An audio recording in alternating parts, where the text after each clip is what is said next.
কানাডাকে যুক্তরাষ্ট্রের অঙ্গরাজ্য হওয়ার যে প্রস্তাব দিয়েছেন মার্কিন প্রেসিডেন্ট ডোনাল্ড ট্রাম্প তা প্রত্যাখ্যান করেছেন কানাডার প্রধানমন্ত্রী জাস্টিন ট্রুডো। তিনি বলেছেন, কানাডা কখনো যুক্তরাষ্ট্রের অঙ্গরাজ্য হবে না।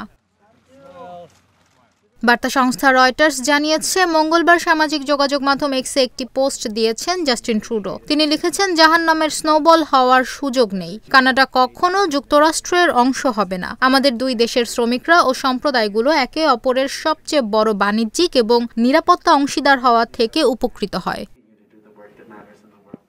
কোটি কোটি মানুষের ভালোবাসায় ফ্রিজ, টিভি এবং এসিতে দেশের ১ নম্বর ব্র্যান্ড ওয়ালটন। কানাডার পররাষ্ট্রমন্ত্রী মেলানি জোলিও ট্রুডোর সুরে কথা বলেছেন। তিনি বলেন, কানাডার শক্তির প্রকৃতি সম্পর্কে ট্রাম্পের কোনো ধারণা নেই। আমাদের অর্থনীতি শক্তিশালী, আমাদের জনগণ শক্তিশালী। আমরা হুমকির মুখে কখনো পিছু হটব না।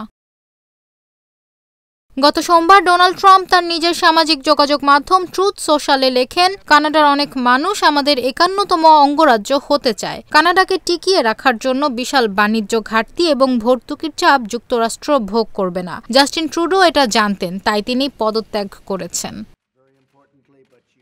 ট্রাম্প আরও বলেন, কানাডা যদি যুক্তরাষ্ট্রের সঙ্গে সংযুক্ত হয় তাহলে সেখানে কোনো শুল্ক থাকবে না, কর অনেকটাই কমে যাবে এবং তারা রাশিয়ান ও চীনা জাহাজের হুমকি থেকে সম্পূর্ণরূপে নিরাপদ থাকবে। একসঙ্গে এটি একটি মহান জাতি হবে।